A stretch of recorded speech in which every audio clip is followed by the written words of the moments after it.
I'm Anderson Hurst. This is the Seahawks Squad Show. Is this the first time a grandpa has been starting in the National Football League? I'm Chris Crawford, and I'm going to make the same joke. Look at this face, and there's a quarterback that's older than me that is playing in the NFL now. He's 44 and he's got a grandkid? I don't even have a kid. Nah, what can you do? Hey, 12, it's the Seahawks Squad. Everything Seattle Seahawks every week. Breaking down all the big hits and game-changing plays from the Emerald City. The way only the Locked On Podcast Network can. Get loud, 12s. The Seahawks Squad Show starts now. What up, 12s? Welcome to the Seahawks Squad Show. My name's Anderson Hurst. I got Chris Crawford and Corbin Smith with me today as we break down a little last thoughts on the Atlanta Falcons game. I'm going to ask these guys what they think needs to happen in the next 4 games, the last 4 games of the regular season, for the Seahawks regular season to be a success. Do we feel any better about Sam Darnold? I know there was some, questions heading into the Falcons game, and especially after the first half about how he has looked recently. Sam Darnold / offense, I think you can put that all into one category. And then we'll look ahead a little bit to facing Grandpa Phillip Rivers and the Indianapolis Colts, because, man alive, are there some storylines to follow during that game. But first, I want to tell you guys that this episode is brought to you by FanDuel. If you want to be right in the middle of the action this season, visit FanDuel.com and place your NFL live bets all season long. All right. It's perfect time to do this on a Wednesday, middle of the week. We're going to spend the first segment just kind of wrapping up our thoughts, looking back to the Atlanta Falcons victory. I'm going to give Corbin Smith some time to gush about Nicky Manwari as he normally does. Yes! I'm going to give Chris Crawford some time to gush about whoever he wants to gush about, and maybe take shots at Anthony Bradford because that's his favorite thing to do. It's fun. But we'll look a little bit back to the Falcons victory, but then we'll look ahead a little bit to the rest of the season and specifically the Colts as well.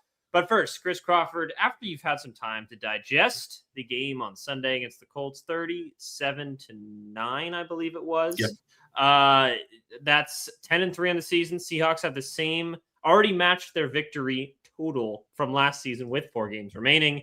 Any thoughts after kind of digesting the game against the Falcons? So first, sorry about, number one, the audio quality. I'm in a room, and sorry for the dark and spooky behind me as well. I promise you I'm not hiding anybody back there. But that first half offensively was ugly. It was ugly. And I rewatched the game after we recorded. We go live after every Seahawks game, and it was not pretty. That first half in particular, Sam Darnold struggled. There were some plays that he normally makes that he did not make. The second half was outstanding. And the adjustments that they made, the ability, and, I talked about this on the squad show, that it was really that last drive before the first half that okay, they're figuring some things out. They're seeing some open stuff. I feel pretty confident. Well, then Rashid Shaheed takes the kick back for a touchdown, and it was smooth sailing from that point on. And the defense was just phenomenal all day. A little bit of bend, don't break, but good bend, don't break. The type of bend, don't break that you see. This was not Temu bend, don't break. This was sorry, Temu, if you're a sponsor of any of the squad shows. I don't think they are, so you're good. I have a funny feeling they're not. But I will say that, bend, don't break sometimes is a nice way of saying you got lucky that the offense didn't put points on the board and that they settled for a 28-yard field goal. No, this was real bend, don't break. Yeah, Kyle Pitts got open on some plays. Yeah, there was some nice plays from Bijan Robinson, but this defense is just so freaking good, and there are so many standouts that would be top 2 or 3 players on the overwhelming majority of defenses that rank 5th or 6th on this defense. It's really impressive stuff. And that's going to keep you in games. That's going to give you a chance to beat every team in the NFL. And they just absolutely shellacked the Falcons in that second half. It was fun to watch. Yeah, Corbin, which direction you want to go? I'm just going to leave it a blank canvas for you. You want to go with your man, Nicky Manwari? You want to kind of sing the praises? Devin Witherspoon should have been NFC Defensive Player of the Week. I have no idea why he wasn't. It's great. But where do you want to go? Look, I'll get to Eamon Wari here in a second, but I'm gonna I'm going to maybe stun our colleague here, Chris Crawford, a little bit, because I do my weekly grade card on Emerald City Spectrum every single week, my top 5 grades. And, most of the names that were on there were ones that people expected. Like, obviously, Eamon Warry was the highest graded player. I'll talk about why here in a second. But Devin Witherspoon on there. I thought Sam Darnold had a really good game. I'm with Mike McDonald. The interception he threw, I'm blaming the receiver. I'm not blaming the quarterback on that one. I think the receiver's got to play the ball. You got to go up and make a play in the football. Right. But Anthony Bradford was my number 4 player out of the top 5. He was fantastic in this football game. And he was nailing guys off the edge on pulling blocks. And I know everybody pointed out that one bad whiff he had against Minnesota. You take that play to the equation, he was pretty good against the Vikings for most of that game. He has given up 3 pressures in the last 6 games. And that's not PFF numbers. That's mine. Yeah. He's been a wall in pass protection. The run blocking has been far worse until this week. And he was getting after it. There was a 10-yard run by Ken Walker near the goal line in the red zone that he blew up Arnold Ebiketie off the edge on one of the pulling plays. He had a couple other ones that he just drove dudes 5 yards off the ball. Mike McDonald was not giving lip service saying he was their highest graded offensive lineman. I'm in full agreement. I think he played easily the best game of his career. And that makes the Jalen Sundell thing a little bit more interesting once you're there, because a few weeks ago, I would have said, put him at right guard and keep Oluwatimi in the lineup. Now I'm like, the way that Bradford's playing here the last few weeks and the way he's getting graded, I had to agree with that. And I had my grades before I talked to McDonald on Monday. So it's not like I was swayed by that. I just thought he looked really good. So Bradford was the star on offense I was not expecting. And then on defense, Eamon Warry was the star that basically I've been expecting since 3 weeks before the Seahawks drafted him. I mean, this guy has been a player that I have had on a pedestal since I started watching South Carolina tape. And I'm just like, this dude looks like a Madden laboratory, player, creative player. I could not believe he was available in the second round. And I have been saying this for the last 7 months.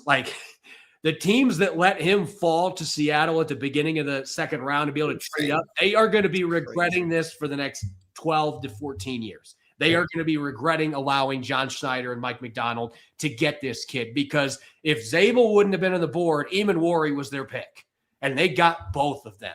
And watching what this kid did, blocking a field goal, and that wasn't, most blocked field goals, guys just get there, that was the easiest looking blocked field goal that you're ever going to see. And it happens when you're 6'4", and you can reach out like that.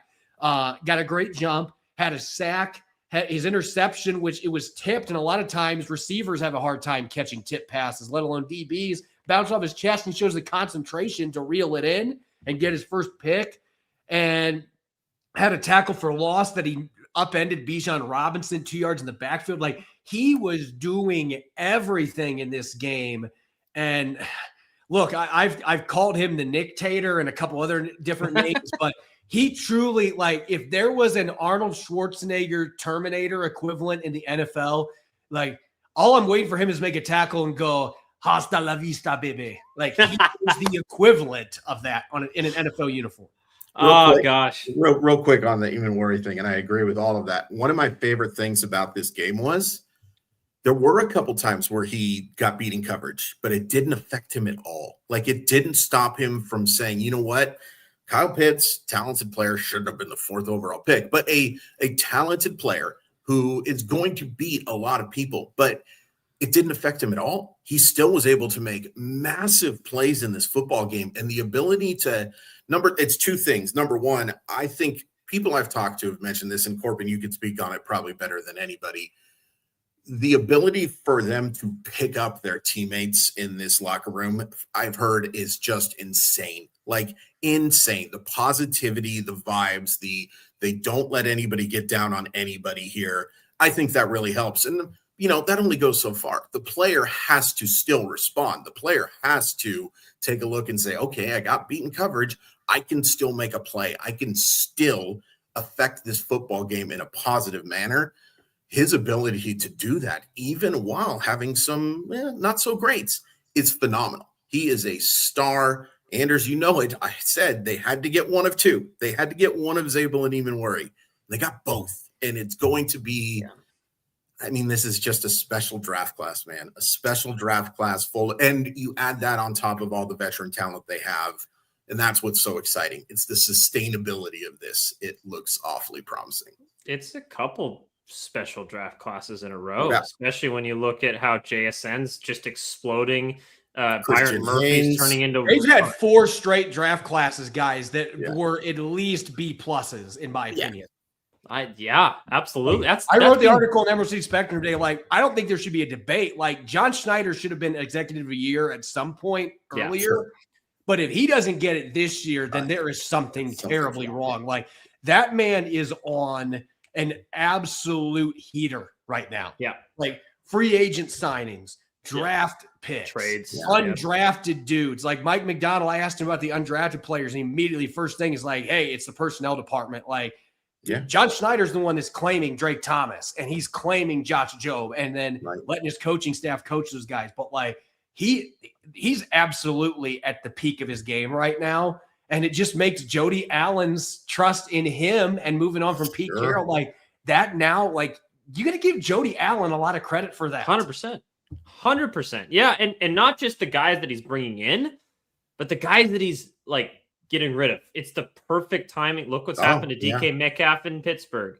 I mean, and I've been big proponents of these players. Geno Smith's career trajectory, going to Sam Darnold in that instance. It's like, and I still think both those guys. I mean, maybe lesser to DK because I just don't know that the system fit him well. I still believe Geno Smith would have been tearing it up in the system, and John Schneider wanted to keep him. That was not a case of, well, we're just going to move on. Like, they wanted to keep him, right? And then when it reached the point like, oh, they're not going to negotiate with us, then John Schneider says, well, I'm going to go get somebody that wants to negotiate with me. So he's just like, again, he's been on a heater. And if he is not executive of the year, something is terribly wrong. Yeah. And, this is what I love about these squad shows. It gives us a little bit of time to breathe. And especially when I talk to Corbin Smith, he brings up something and then it triggers something in my mind that I wasn't even planning on talking about, but I want to now. We've given so much praise to Nicky Manwari and Chris Crawford. I think your quote is perfect. You had to get one of Nicky Manwari and Gray Zabel, and you got both of them. And I will vouch for you that you said that before the draft. You did. So excellent analysis on your part there. What about the other player in that equation? Because we haven't really talked a lot about Gray Zabel all year long. Is that a good thing? But there also has been like very good elite offensive linemen that have been praised, like the Quentin Nelsons of the world. A lot of other. I'm not a big offensive lineman evaluator, but there have been like big names that get like, wow, what an absolute steal of a draft. The Penei Sewell in Detroit, like all that kind of stuff. So where does Gray Zabel fall in that category? Is he just like, yep, great pick, he's doing everything right? Or is it like, yeah, he's fine, but he's not necessarily screwing anything up? But like, I don't know. What, Corbin, I see you just waiting to say something there. I'm putting up a 0. Do you guys know what that stands for? 0 sacks. 0 pressures? 0 sacks allowed. And you need to turn on the film. There was a play I posted on social media coming out of this game. It was Charbonnet's 27-yard run. And Zabel he was semi-beaten off the line of scrimmage on that play. But if you watched it, what I love about Gray Zabel is his toughness and his motor. Yeah. That is my 2 favorite things. Like, even if he gets beat, like, good luck finishing the play because he is going to find a way. And that's where that elite athleticism comes into play too. He is going to find a way to grapple with you, and he's going to make it you don't win. Like, that's just what he does. And he ended up knocking his defender out of the play after he had beaten him, and it helped in part. I mean, they had good blocks from Cross and Oots as well, but it created the cutback for Zach Charbonnet, who then Zach Charbonnet's vision of that play was exquisite. I mean, that was teaching tape for young running backs to see how to have field vision. But Gray Zabel made that play happen by not giving up when he got beat initially, and then ended up getting a plus grade in the play because he's like a wrestler. He grapples with you. And I think part of it's the farm boy mentality. I grew up on a farm myself, and like, you as a farmer, like, if something doesn't go right, you just keep fighting. Like that's just you have to do that to survive. And I think Gray Zabel embodies that on the football field. Man, trying to picture Corbin Smith on a farm right now. I don't know what that would. What was your main job? Dude, we had 300 cows at one point. Basically get up at 5 a.m. and I actually asked Gray Zabel about this. You guys could go back and find a conference call at the draft.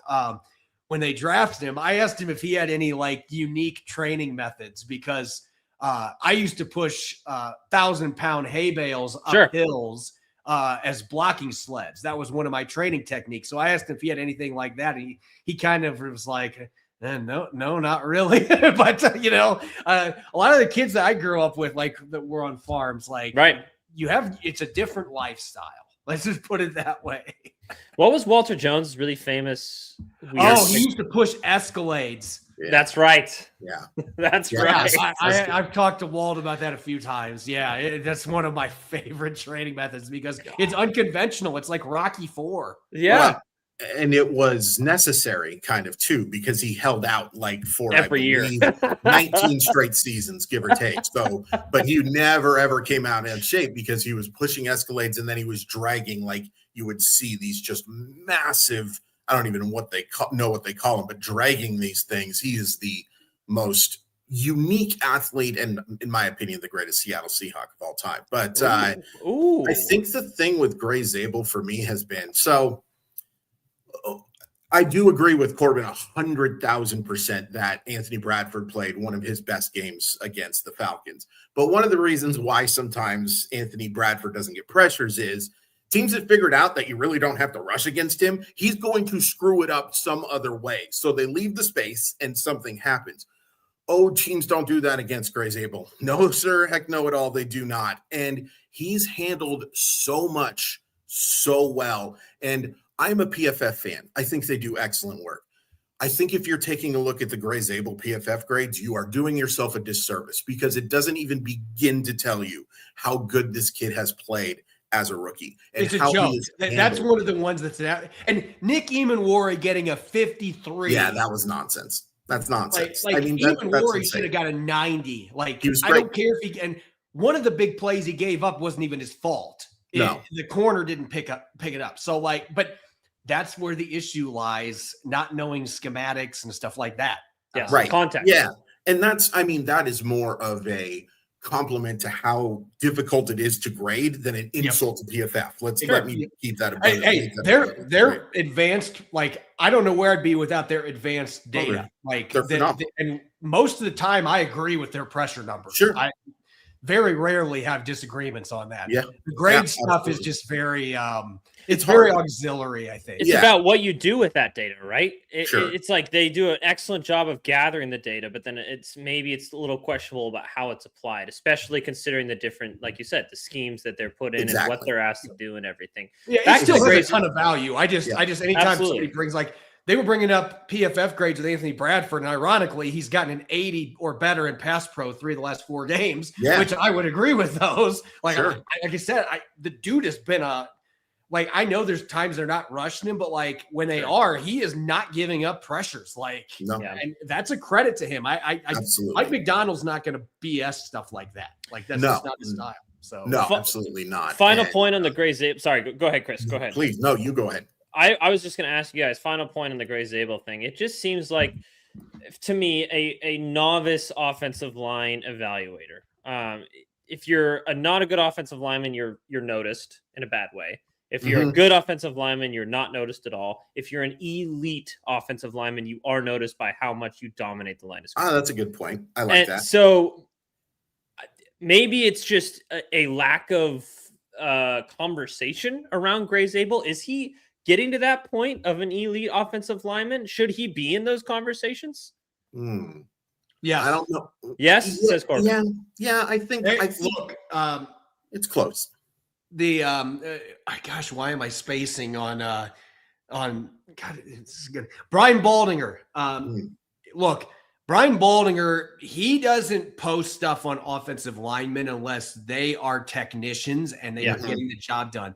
He is obsessed with Gray Zabel. He posts clips of him every single week. I swear to you guys. if Baldy is posting like other positions, maybe you take a little less, because he was an O lineman though, and I think he knows his stuff. Like and Brandon Thorne loves him as well. So those to me are the two most respectable voices out there that post clips of offensive linemen, and they're both very high on him. And the fact is, he's given up no sacks, and there haven't really been many close calls either. Like that is elite football. Yeah, fair. Yeah, fair. Yeah. It's everything you've asked for, and it because of how well Nicky Manwari has played, he gets all the spotlight, and deservedly so. He's been an outstanding football player for Seattle. And on their elite side of the ball, which is the defense, right? We'll get to the commercial break here in a second, but I just want you guys to think about this. The last 3 drafts, what you've gotten in the first and second round. That's what I was, I wrote about this with my article today about John Schneider. You got Jackson Smith and Jigba. You got Devin Witherspoon, who I think Devin Witherspoon is a phenomenal player. I've thought that ever since. Now you're just seeing him just start to feast. Yep. You got Byron Murphy, who I think is a top 3 defensive tackle under 25 in the National Football League. He's fantastic. Arguably not even under 25. He's that good of a player. Yeah. And those were your first rounders. And then you got Gray Zabel this year, who looks like he could be a Pro Bowler as a rookie. He's played that well. Second round, you got in the last 3 years, you were able to go out and get this year you got Nick Emanwari. A couple years ago, you got Derek Hall, who I think Derek Hall is the one I would extend over Boye Mafe at this point. I think he's still got a higher ceiling and he's been more productive. I just think John Schneider's just absolutely been murdering it. Nailed it. His first and second round has been insane. Yeah. Here's the thing about this draft is that there is a chance, and I'm not predicting it. I'm just saying there's no Nostradamus here, but there is a chance that you get very little out of the 50th and the 92nd pick in this draft. There is a chance that both of those guys aren't going to be big contributors for the Seattle Seahawks, and you still clobbered this thing because of how good Gray Zabel is, because of how good Nicky Manwari is, because of how good I think Torrey Horton is. I still am a big believer in Riley Mills too. Like, these drafts have been. I think Cable Do might be something. Yeah, me too. He played really well when he came in. Yeah, he did. I was really impressed. Velus Jones will tell you how well he played. Velus Jones picked off some big runs because of Bryce Cable Do. And Tyrese Knight was really good last week. And I hate to say it because I love Pete. Since Pete left, the Seahawks have been just a much better drafting football team. Way better. They're doing a better job developing players too. Yes, that's totally fair. And I don't like saying that, but look, reality's harsh sometimes. And look at the lack of development in Vegas right now. Sure. Yeah. Like, I'll be stunned if Pete Carroll is there next year. I'm just being brutally honest. Sucks. And it stinks, but I would completely understand why Vegas did that, because I still think Geno, I've watched enough Raiders games. I still think Geno can be a high-level quarterback, but that has been an absolute dumpster fire. It really has. Good luck putting any QB in there that isn't going to throw a bunch of picks. And who do they throw to away from Brock Bowers? It is. Yeah, we're turning this into Locked on Raiders, so I can't help it. No, I love it. I love it. It's what you compare it to what it could have been, right? Exactly. So, all right. I know we're a little late, but we kind of put a wrap on the Falcons game and just gave John Schneider some much needed flowers because of how good he's been recently. I want to ask you guys, after the break, I want to know what you guys think needs to happen in the last 4 games of the season. Is it you need to go at least 2-2? Is it you need to win the division? Is it you need to win the games against your division rivals, even if that doesn't secure you the division? It should. Just show that you can beat them. Is it you need to go 3 and whatever that is, even if it's a specific, not a win total thing? It's I need to see this happen from Sam Darnold, whatever it is. What do we need to see in the last 4 games of the season for the regular season to be a success for the Seahawks? I think it's almost a foregone conclusion. The Seahawks are at least in the playoffs. We could talk about playoff success at a later time. I want to know what you guys think needs to happen in the last 4 games of the regular season to feel good about the Seahawks moving forward. We'll talk about that next year on the Seahawks Squad Show. Don't go anywhere. There's no reason to let big wireless drain your wallet, especially during the holidays. Right now, Mint Mobile is running their best deal of the year. All of their unlimited plans are 50% off. That means you can just lock in 3, 6, or even 12 months of unlimited premium wireless for just $15 a month. It's the easiest way to take your overpriced phone bill and give it the full Scrooge treatment. And what makes this even better is how simple Mint makes the switch. Contracts, no nonsense, just real savings and real quality service. Switching to Mint lets you keep your same coverage for a lower price. And setup only just takes a few minutes, guys. You can bring your own phone and number without any issues, and the service is fast and super reliable even on the go. It feels good knowing you're not overpaying just to stay connected. Turn your expensive wireless present into a huge wireless savings feature by switching to Mint. Shop Mint Unlimited plans at mintmobile.com/LockedOnNFL. That's mintmobile.com/LockedOnNFL. Limited time offer, upfront payment of $45 for 3 months, $90 for 6 months, $180 for 12 months. Plan required $15 per month equivalent. Taxes and fees initial plan term only. Greater than 35 gigabytes may slow when network is busy. Capable device required. Availability, speed, and coverage varies. See mintmobile.com. Welcome back. SEAHAWKS Squad Show. Anderson Hurst, Chris Crawford, Corbin Smith with you. All right. Big question going into today for me to you guys before we got into that fun last conversation in the first segment was what do we need to do in these last 4 games of the season? You can be as specific or general as you want, whether it's just one aspect of the game or a win total or even just you need to win the division. Anything as big or small as you want. Chris Crawford, what do you need to see in these last 4 games? Real quick, I have a trivia question for everybody in the chat. You're answering a question with a question. All right. I am. And I'm going to be honest with you. It has nothing to do with what we're talking about right now, but it has something to do with what we were talking about in the previous segment. What player has the most receptions of a player that was drafted by the Seattle Seahawks? This is not the most receptions of any Seahawks history. Yeah. It's just who has the most receptions of a player drafted by the Seattle Seahawks. And I will remind you that Steve Largent was not drafted by the Seattle Seahawks. It's got to be Lockett. It is not. That is the one hint that I will give everybody. But that is my trivia question for you guys. So, wait, Brian Blades. It is not Brian Blades. Now I got to stop giving answers because I want people to answer in the chat. Okay.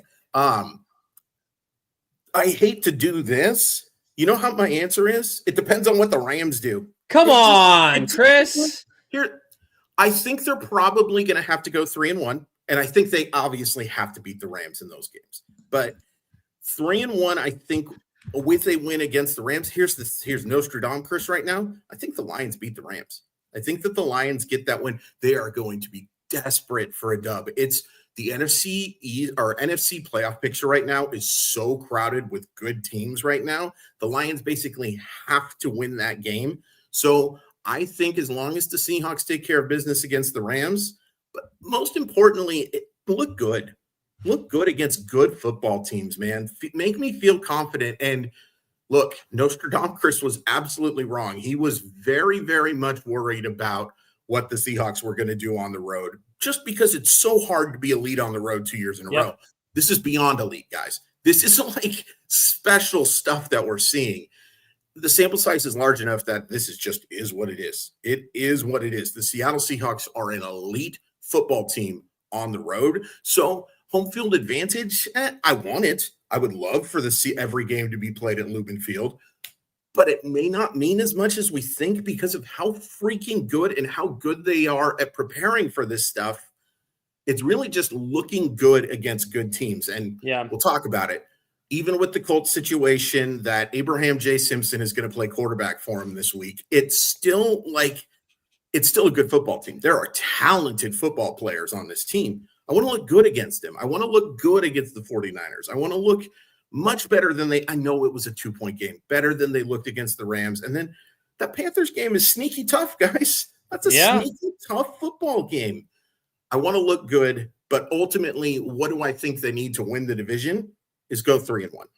Well, so you think they need to win the division is what you're saying. I do think they need to win the division, but that's for a personal thing for me. And I want to see that banner hanging up, no matter what. Sure.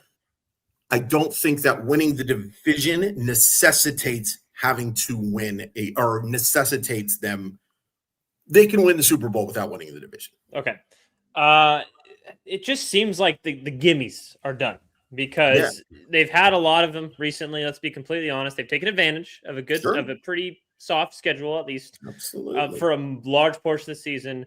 But like you said, even the Colts with whatever they throw at quarterback, the Panthers are no joke. And obviously then the Rams and 49ers, you're past the games where I am like the Seahawks should win this game. So that's why I think I asked this question, Corbin Smith. What do they need to do in these last 4 games?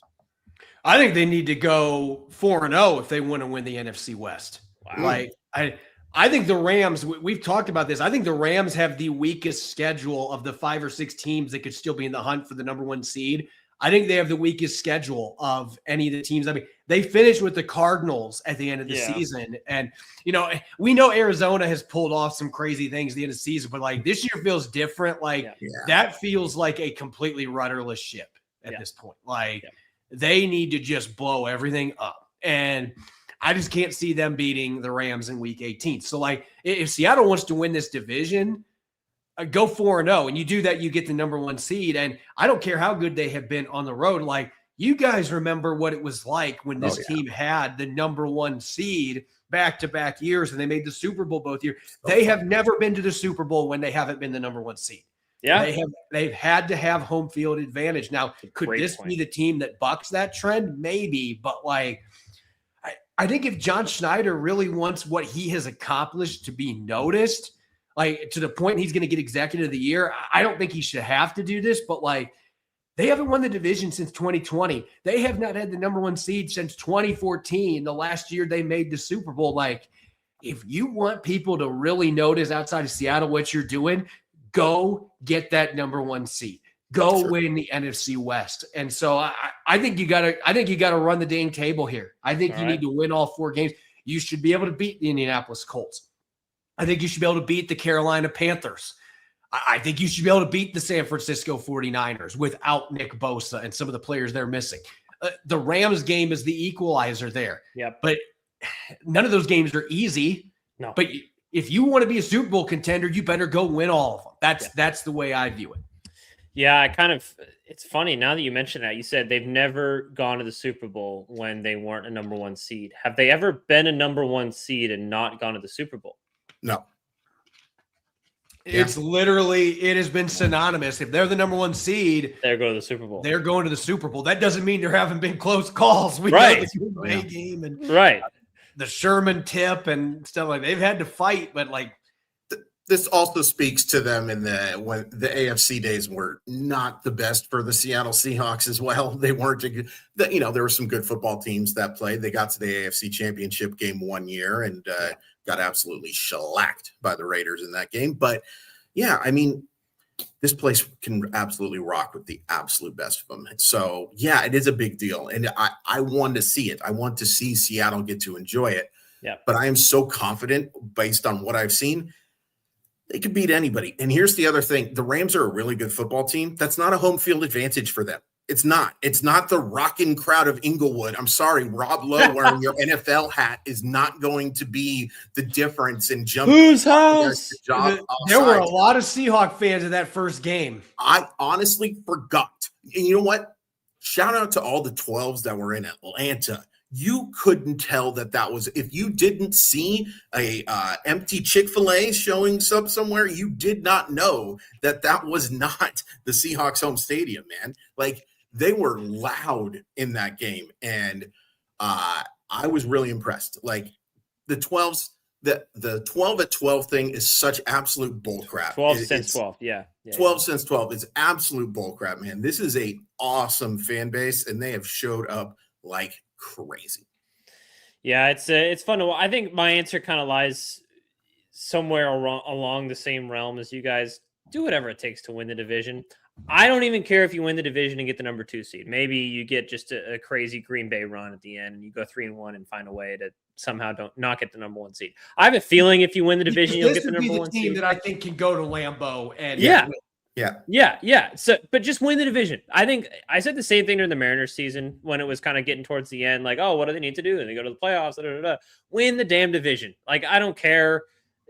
You need to do something you haven't done in a long time, and that's win the NFC, or at that time the AL West. But in this situation, it's the NFC West, right?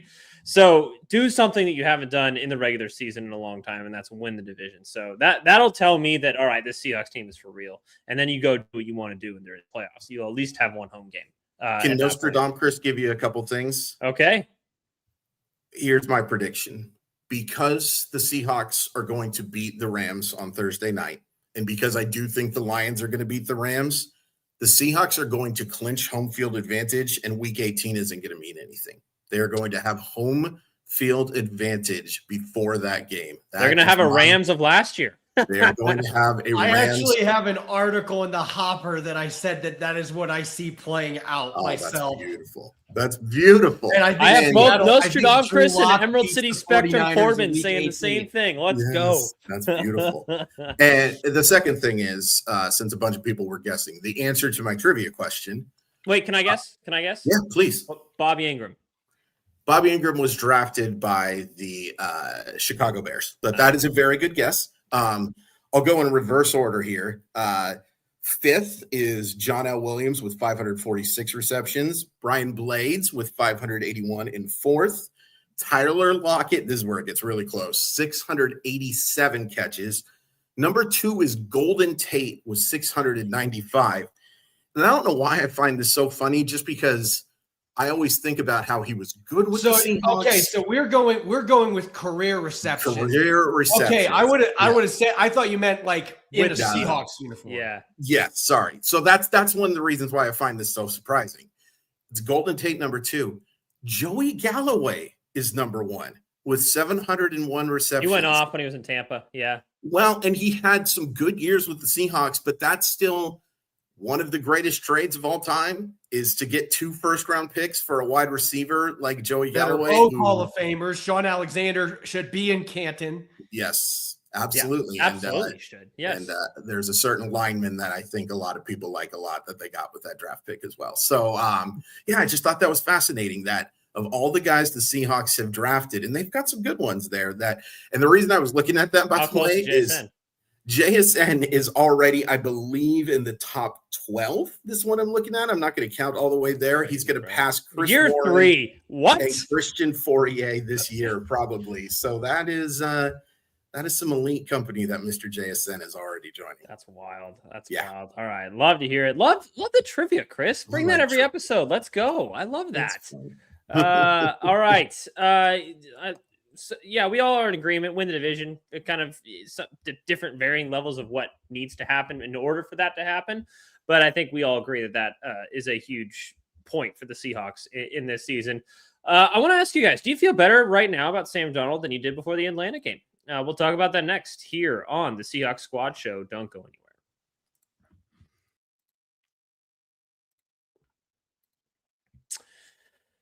NFL Sundays move fast. One big play and suddenly everything feels different. That's what makes live betting with FanDuel so exciting. You're not just watching the game, you're reacting to it in real time. With FanDuel, you can place live bets as the action unfolds. Every drive, every momentum swing, every highlight moment. Live betting is best when the games start to shift. A receiver gets hot, a defense tightens up, or the momentum tips after a turnover. FanDuel lets you jump in the moment. And the greatest thing about FanDuel is it's not just NFL. You can do this with any sport. Right now, the Kraken are playing. I'm going to check the score right now and then give you guys a bet. I believe it's still a tie game. But if that's the case, I take the under because Kraken and Kings, it is still 0-0 at this point. Kraken and Kings play in low-scoring games. So take whatever the under is for the rest of this game on FanDuel, and you'll have some.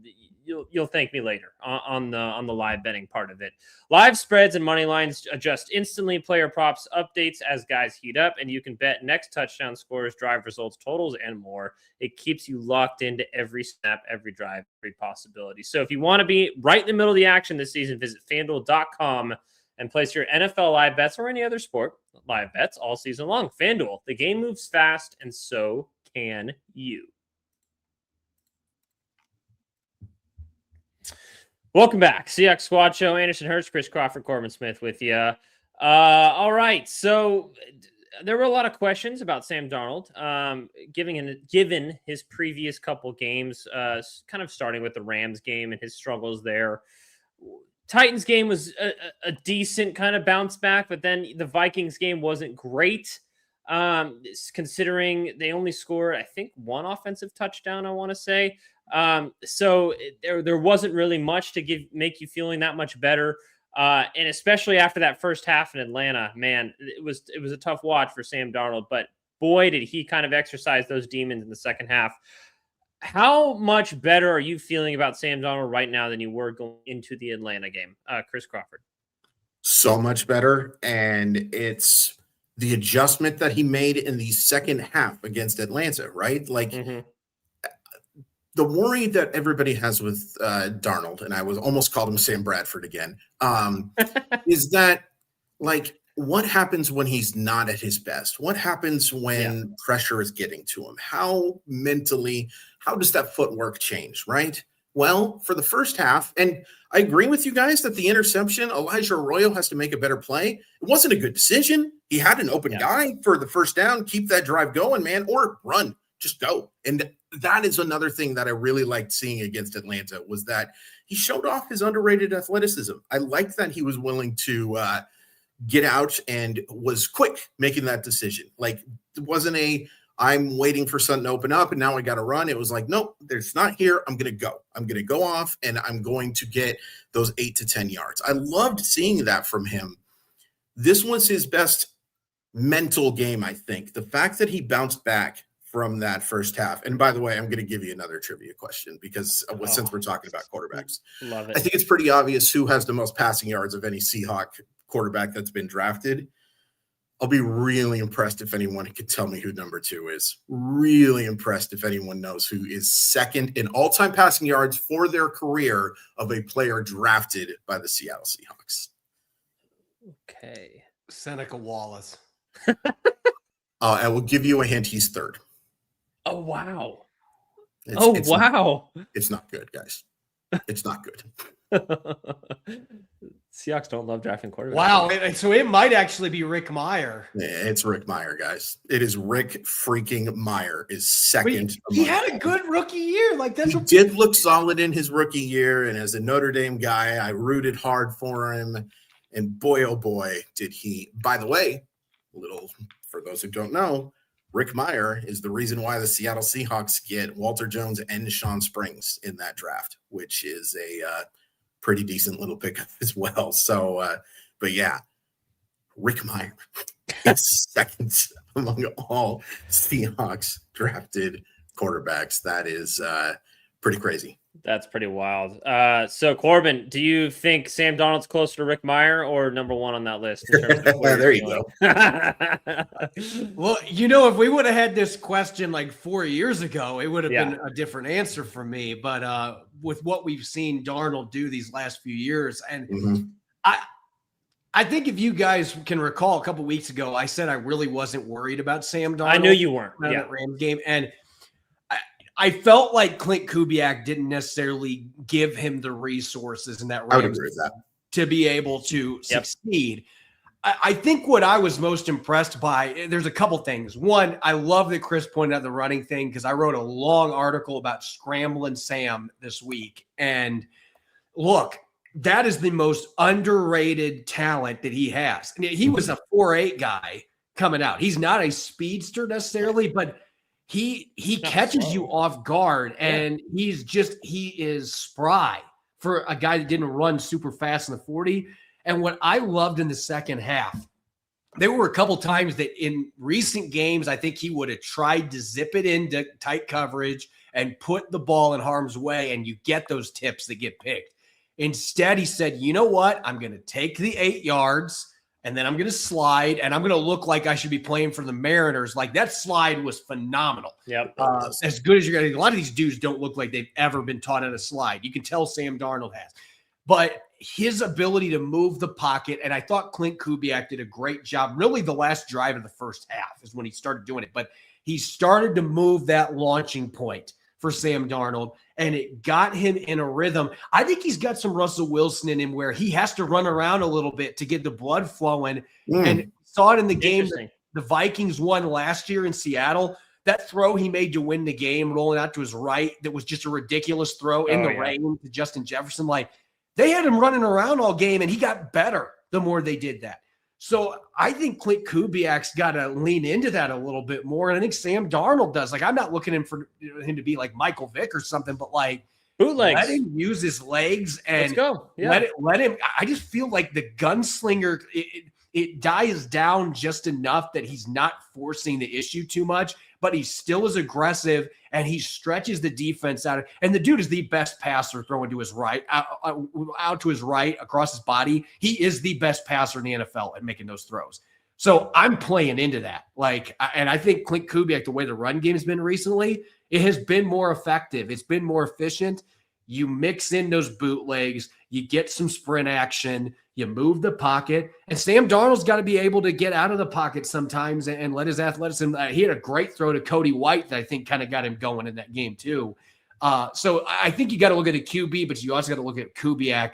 I thought Kubiak did a better job setting him up to be able to take advantage of that athleticism, and it got the ball distributed more to all their playmakers in the process. Jumping off the Kubiak discussion there, because we talked about this, Chris and I did right after the game. I want to know what your thoughts are on this, Corbin, so I'm going to go to you first here.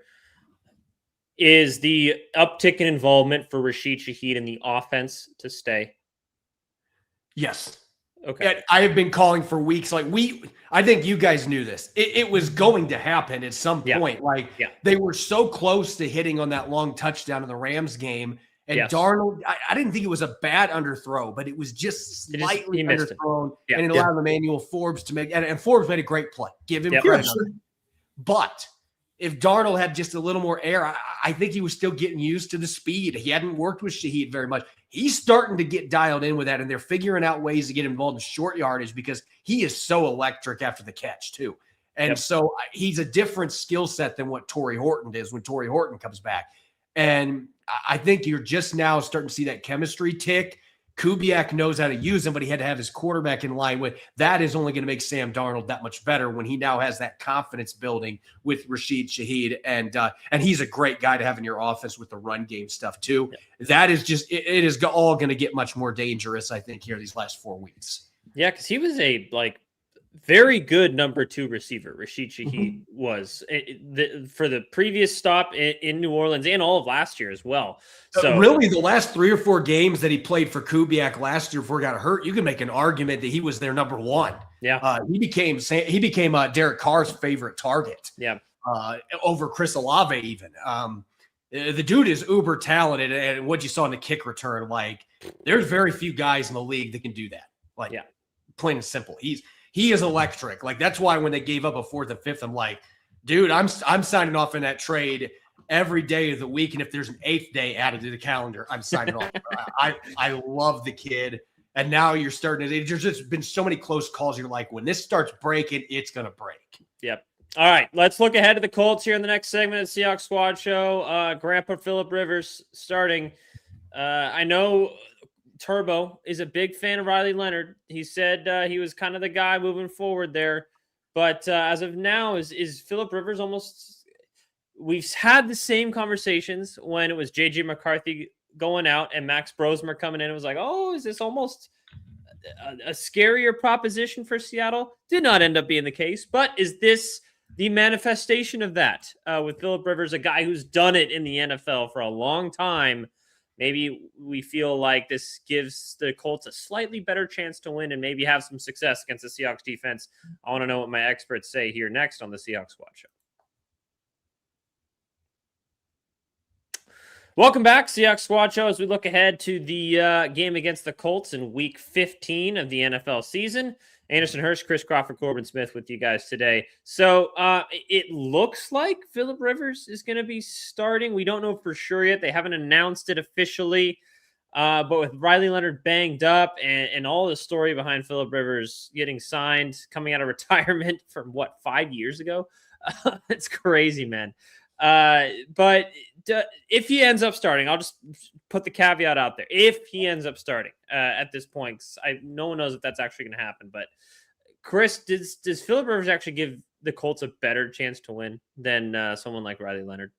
So real quick, just because I don't know if I'll have another platform to talk about this, the Colts should be ashamed of themselves for allowing Daniel Jones to play with fractured tibia. Like, absolutely ashamed. And if that costs Daniel Jones money, then I hope Daniel Jones sues the ever-loving crap out of them, because letting him play with that injury is absolute malpractice.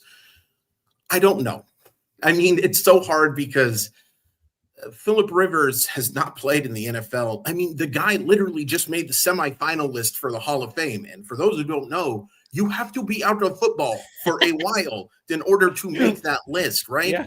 But we talked about this before we went on the air, that Phillip Rivers has one of the quickest releases, and I'm guessing that hasn't completely gone away, right? Like, he has that. It's not the prettiest arm action. That's one of the reasons coming out of NC State, they were talking about, is this going to work, right? How does this accuracy play? Because of the fact that it is, it's the type of arm slot that would give teams in the MLB would be like, that guy may not be able to get left-handed hitters out because they're going to pick up the baseball. It's that type of kind of a lower motion to it, but it's incredibly accurate. And I just can't imagine he's not going to be a good decision maker. And as a Notre Dame guy, I love Riley Leonard. I doubt that he is more ready for this than Phillip Rivers is. So I kind of lean towards it being a little more difficult with Rivers, but I wouldn't be shocked if this ends up being one of those disastrous type of things that, we talk about, like Mike Piazza playing for the Miami Marlins or Rasheed Wallace playing 1 game for the Atlanta Hawks. We may just remember that 1 game of Phillip Rivers playing and it not going so well. Nothing will surprise me in that regard. Corbin. Yeah, Chris makes a really good point about that. Look, the quick release and getting the ball out in timely manner, like, that is something I don't think for a 44-year-old quarterback is going to completely disappear. Sure. The issue is, he hasn't played in the game for 5 years and he hasn't thrown. I mean, he's just started throwing to all these receivers. So, like, he doesn't have the chemistry with them. What happens if he holds onto the ball just a hair longer and now Big Cat is bearing down on him, or Byron Murphy II is bearing down on him?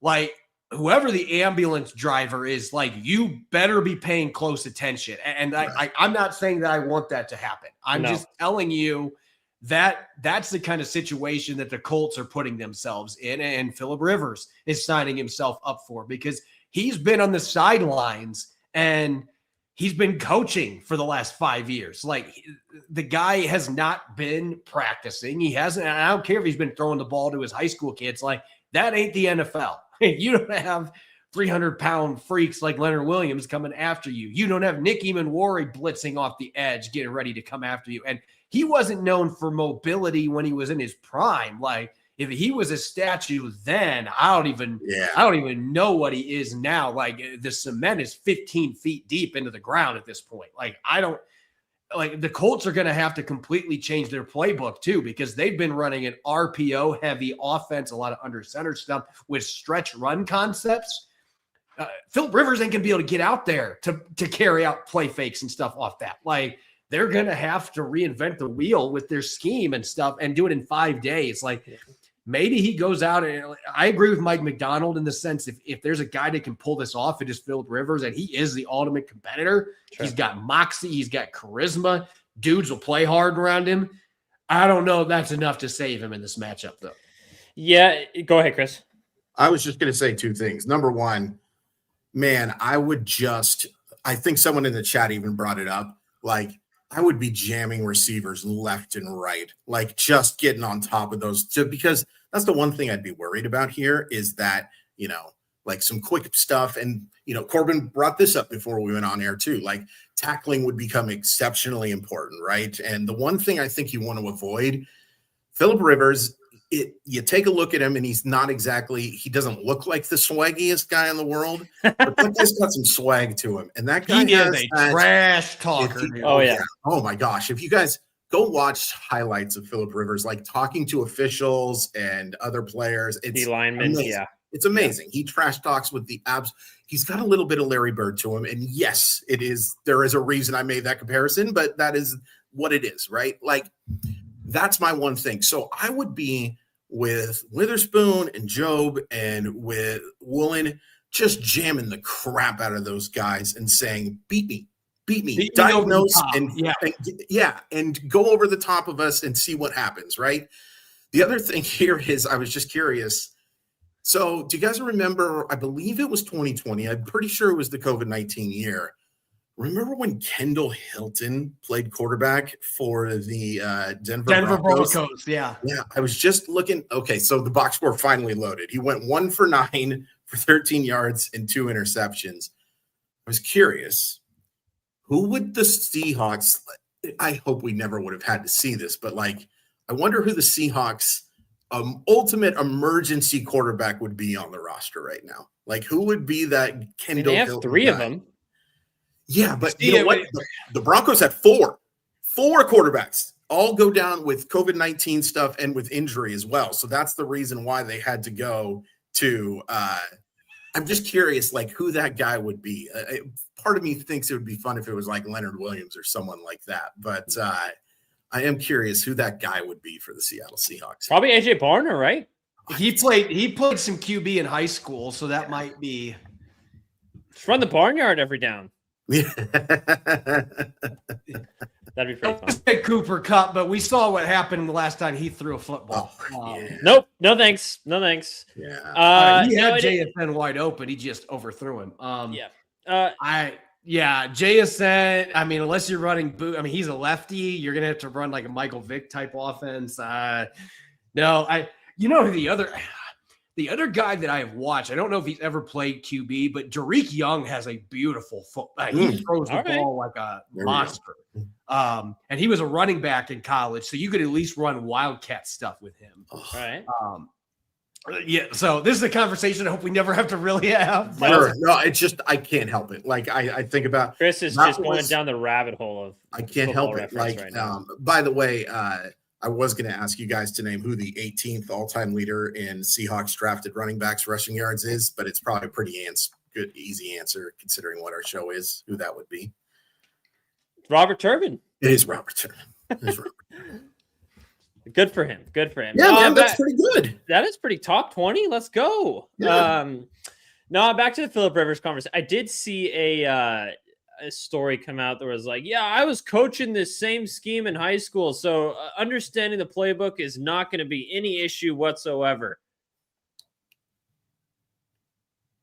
What? Like, I understand you've been there, done that, but you're saying that coaching a similar scheme to high school kids is going to allow you to be able to grasp a full NFL playbook of the same realm. At the same time, like, I think Phillip Rivers probably gets out of bed thinking about play calls. That's a fair point. Yeah. Right? I think he's always been an incredibly high IQ. Like, that would be the one thing that would give me pause, like, of doubting him. Yeah. But it's the physical stuff. And I agree with the comments here and what Chris was saying. Like, I am literally going into this game saying, like, the last time I watched Phillip Rivers in 2020, he couldn't throw the ball downfield. No. It's been 5 years. Yeah. And about 30 pounds ago. I am forcing him to beat me downfield and flutter the ball. And I'm saying, all right, my safeties are going to be able to cut in front of that stuff if he flutters deep balls. Like, we're going to bait him and we're going to get him. And I'm just pressing the daylights out of their receivers. That's what I'm doing. Pressing. And I think one of the other things you're going to have to watch out for is a lot of screen passes, because teams have kind of beaten the Seahawks. You saw a couple of really nice screen passes from the Falcons, in fact, last week.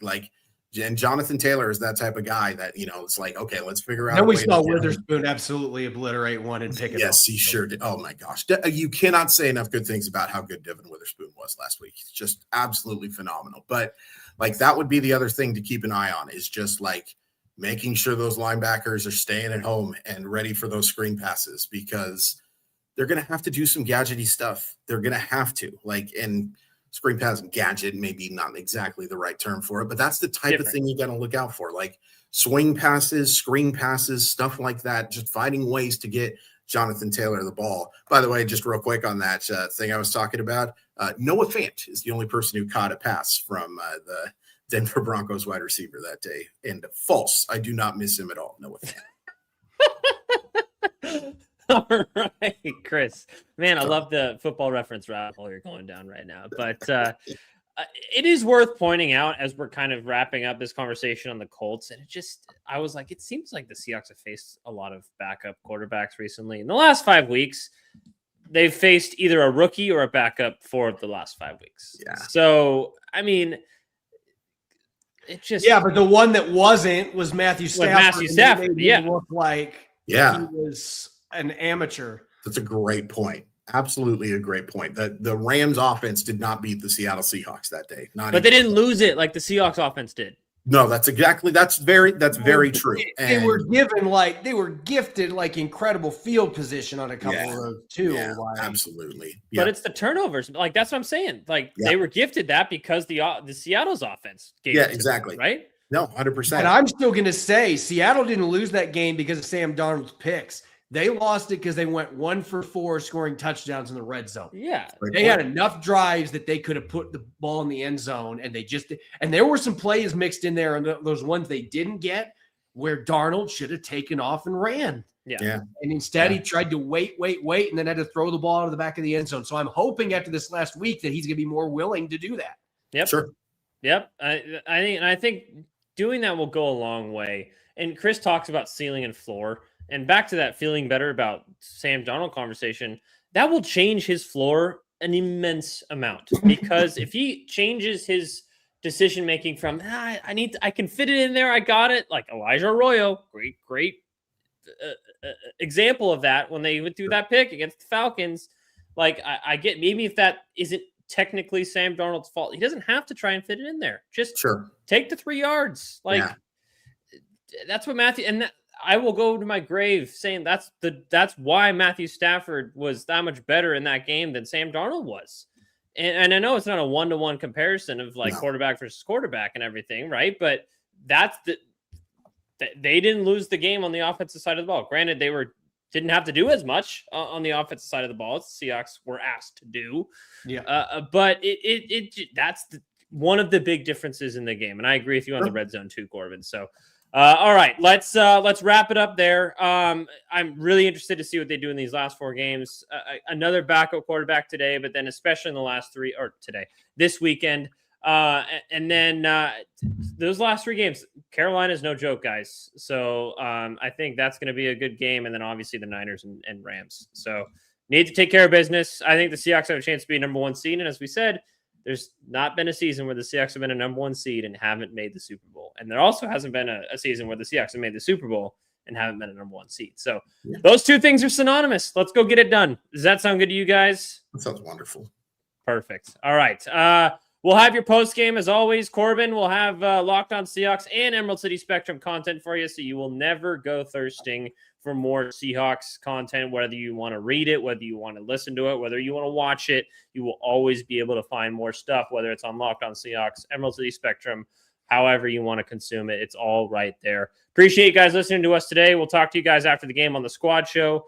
Keep an eye out for more Locked On Seahawks content for the rest of the week. We'll talk to you guys later. Go Hawks. Have a good one.